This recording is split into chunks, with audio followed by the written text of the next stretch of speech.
Bien,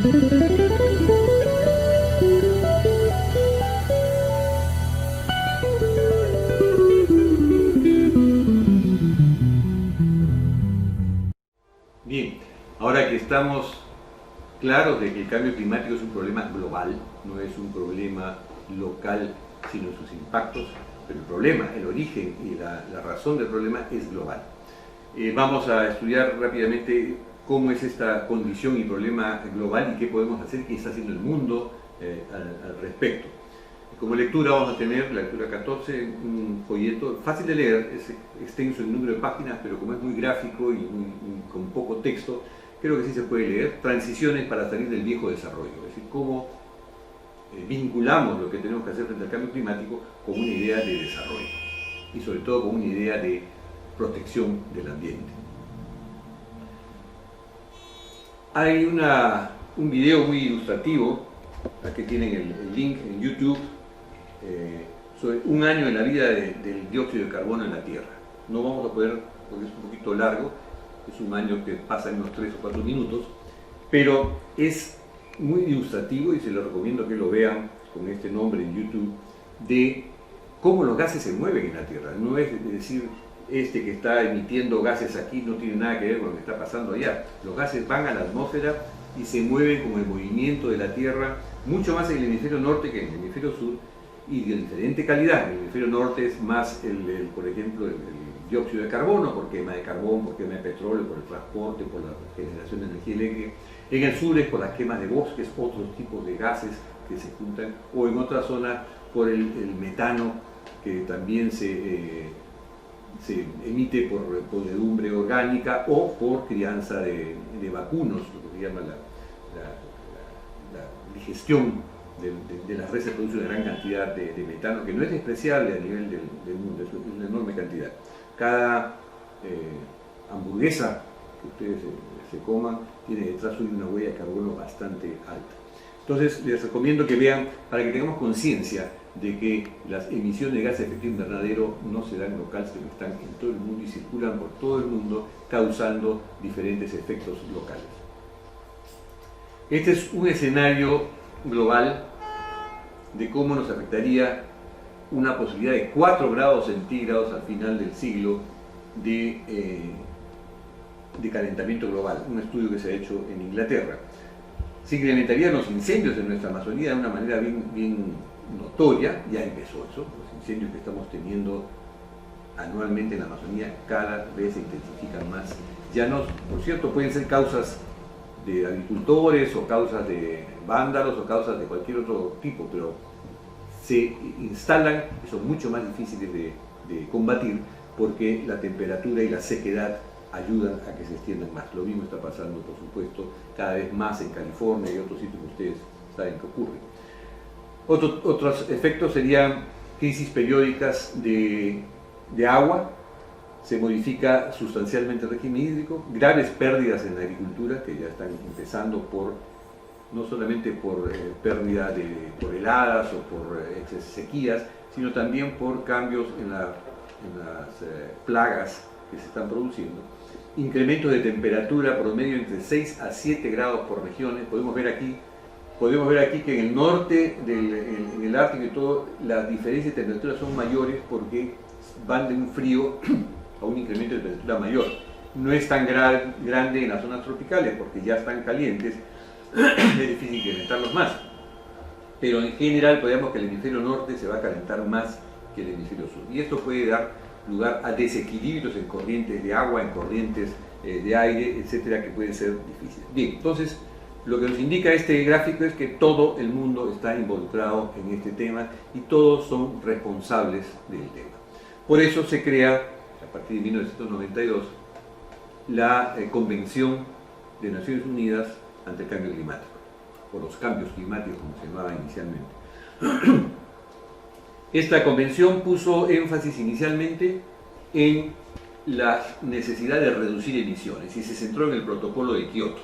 El protocolo de Kioto decía que los países industrializados producían el 70% de las emisiones anuales de gases de efecto invernadero, en tanto que los países en desarrollo el 30%. Entonces se centró en que los países desarrollados debían reducir sus emisiones de carbono y se fijó una meta del 5.5% según el protocolo de Kioto para los siguientes 7 años. No se cumplió y del año 90, que ustedes ven que aquí, estos son los países industrializados más responsables, Estados Unidos, la Federación Rusa, otros países de la Unión Europea, Japón, Alemania, etcétera, los grandes emisores, en tanto que entre los países en desarrollo, China era el más importante, India, México, otros países de acá. Latinoamérica y el Caribe alrededor de un 10% de las emisiones mundiales, y Perú alrededor de un 10% de ese 10%, o sea, digamos un 1, 2 o 3%. Pero este panorama que era en 1990 cambia, a pesar de que las negociaciones no mejoraban y no cambiaban, en tanto el panorama había cambiado en el mundo. A partir del 2012, aun cuando las emisiones absolutas se hubieran incrementado, las emisiones relativas, el significado de los países industrializados en el total había bajado de 69 a 41%. En tanto que los países en desarrollo habían subido de 30 a casi 60%, con un enorme incremento de las emisiones en China. Esto causa ya un problema ético, un problema de negociación, porque los países en desarrollo siguieron insistiendo en que no iban a reducir sus emisiones de gases de efecto invernadero hasta que no alcanzaran el nivel de desarrollo análogo al de los países desarrollados, lo cual crea pues una no salida al problema global. Recordemos que esto es un problema global. Entonces, este incremento relativo de los gases de efecto invernadero en los países en desarrollo ha dado lugar finalmente a que haya ya un cambio en el balance de las negociaciones, por un lado, y también un cambio en la manera de ver el mundo. ¿Por qué China ha incrementado tanto sus emisiones? ¿A dónde van esos productos que produce China con tantas emisiones? Van aquí, van a los países desarrollados o van a los demás países. Entonces hay que tener en cuenta que no basta con que se nos diga ustedes están emitiendo mucho, sino que se diga tú estás consumiendo mucho y estás haciéndome emitir. Entonces hay un problema ético entre consumo y emisión que no se ha resuelto en la convención, que solamente habla de emisiones y responsabilidades por país. Aún así, a partir de la COP de Durban, siguiendo la COP de Doha y Varsovia y luego Lima, se llegó a determinar que los países en desarrollo aceptaran el compromiso de también reducir emisiones en la medida de sus posibilidades y de acuerdo a sus respectivas capacidades. Es decir, asumiendo algo de responsabilidad, pero no la responsabilidad histórica que tienen los países desarrollados. Y eso nos lleva entonces a algunas soluciones para negociar a nivel internacional. El protocolo de Kioto ya prácticamente, aunque hay un segundo periodo de reducciones, ha cedido ya su lugar a lo que hoy se llama el Acuerdo de París y que veremos más adelante, y las expectativas de reducción también han cambiado. Ha cambiado también el potencial previsto de reducciones, cuánto hay que reducir, porque como se sigue incrementando y no se está cumpliendo con una reducción a corto plazo, cada vez más las predicciones de largo plazo tienen que ir cambiando en términos de las probabilidades de que excedamos largamente los 2 grados de incremento promedio de la superficie de la Tierra que se han impuesto como meta mínima. Hay una serie de lo que se llama curvas de abatimiento de gases de efecto invernadero en Latinoamérica, lo que se espera en los países tropicales de la Amazonía. En el Perú no tenemos una huella de carbono alta. Y la huella de carbono que tenemos, o sea, nuestra cantidad de emisiones, es casi el 50% por deforestación en bosques, por cambios en el uso del suelo que producen no solamente dióxido de carbono, producen metano y otros. Pero no es nuestro crecimiento económico el que está causando eso, al revés. Es la falta de un crecimiento económico el que está obligando a la gente pobre a deforestar la Amazonía o a especular con la coca o a especular con el oro. Entonces tenemos una oportunidad como país para que nuestros compromisos de reducción de emisiones se dirijan a aspectos más productivos, a usar los bosques más productivamente y no a hacer deforestación de muy escaso valor económico. Entonces, hay una serie de estudios sobre lo que hay que reducir en el mundo y cómo podemos trabajar en eso. La evidencia científica sugiere que si llegamos a 450 partes por millón, recordemos que estamos en 406, de gases de efecto invernadero equivalente, es decir, el poder conjunto de los 4, 5 y 10 gases más, hay una probabilidad de solo 60 o 40% de llegar al calentamiento global a 2 grados. Y esto lo vemos aquí en este gráfico. Si reducimos todo esto, bajando la trayectoria de 400 partes por millón, podemos pensar en 1.8 grados de incremento. Por lo menos un 70-85% de probabilidad de incremento. Si en esta parte roja seguimos esta trayectoria, hay un 40 o 60% que no podamos limitar el 2% de calentamiento. Y si seguimos, y aquí estamos ya en el año 2000, más o menos, y hasta el 2050, así bajáramos, pero bajáramos a un nivel que no llega a bajar de los 400, la probabilidad es de un 15 o un 30% de tener 3 grados, de no llegar a 3 grados. O sea, van bajando nuestras posibilidades. Sigamos viendo este gráfico en el cual vemos las brechas. Esta es la trayectoria de referencia, lo que se llama el BAU o Business as Usual. Si seguimos haciendo lo que venimos haciendo sin preocuparnos de nada, este es el futuro, llegar a 70 gigatoneladas, 70.000 millones de toneladas de gases de efecto invernadero por año. Y si tomamos una trayectoria de 450 solamente, tenemos que hacer esta curva de inflexión. Podemos seguir aumentando hasta aquí, y estamos ya casi aquí, este es el 2005, quizás aumentar un poco más, pero tenemos que reducir mucho, mucho más allá después del 2018. La brecha con las propuestas actuales es la siguiente. En este momento las propuestas actuales de compromiso de reducción de los países es esta. Por lo tanto, estaríamos reduciendo algo sobre el business as usual, pero no lo suficiente para llegar a los 2 grados. Vamos a ver cómo se pueden salvar estas brechas. En este momento tenemos de 35 gigatoneladas y luego seguir caminando hasta llegar a salvarnos del incremento de 3 grados. Y se han designado entonces ¿cuáles son las oportunidades? Se han designado unas curvas de abatimiento. ¿Qué es la curva de abatimiento? Es una curva que en la base vertical nos pone el costo de reducir una tonelada de carbono. Está en 60 euros, sin incluir costo de transacción ni costo de oportunidad, con una tasa de 4%, o estaba por lo menos cuando se hizo este gráfico. Y en el eje horizontal tenemos la cantidad de millones de toneladas, o las gigatoneladas, que se pueden reducir como potencial. Lo primero que vemos es que hay un costo negativo, es decir, hay una utilidad, hay un ahorro en comenzar a hacer esto con estas medidas, ¿no?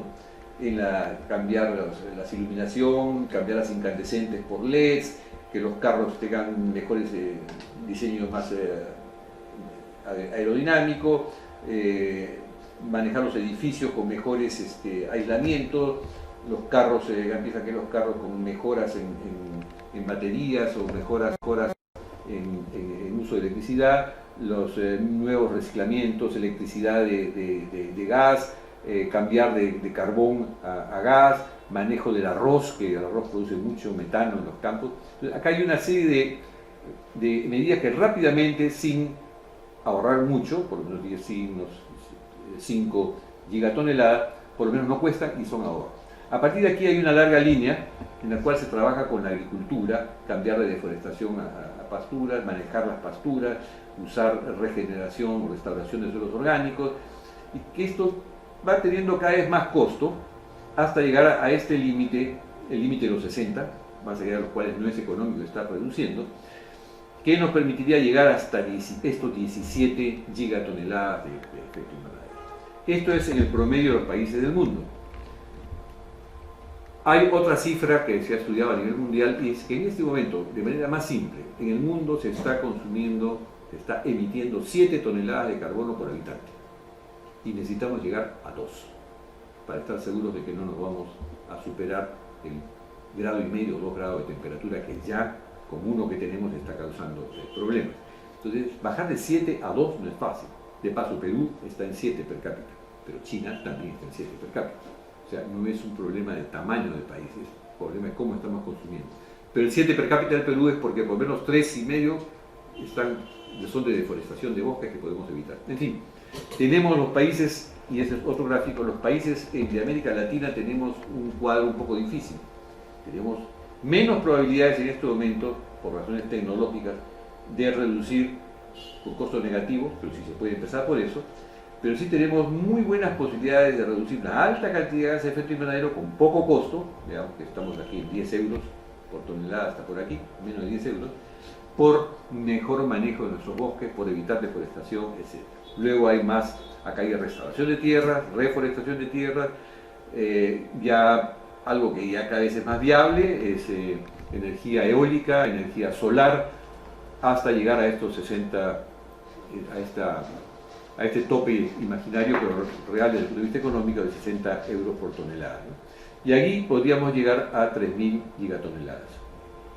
En resumen, un desarrollo alto en carbono en el mundo, este business as usual, no es una opción para el futuro de la humanidad.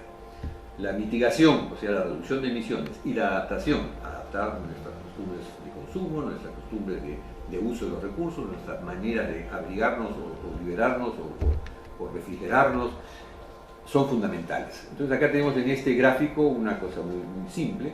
El desarrollo compatible con el clima estaría al centro de 3 círculos: una agenda de reducción de emisiones, con una reducción con máximo abatimiento en estas curvas que hemos visto, un ciclo de desarrollo que no es una opción viable, pero hay que reducirlo, y este otro círculo es la agenda de adaptación, que no puede ser aislada, crear un desarrollo resiliente al clima, o sea, que se adapte, que se mejore, que resista a los impactos del clima, una adaptación trancando puertas, es decir, evitando que se nos escapen las cosas, y se van cruzando los círculos: desarrollo bajo en carbono, desarrollo resiliente al clima, con abatimiento también a prueba de clima, y en el centro de las 3 cosas tendríamos este desarrollo compatible con el clima.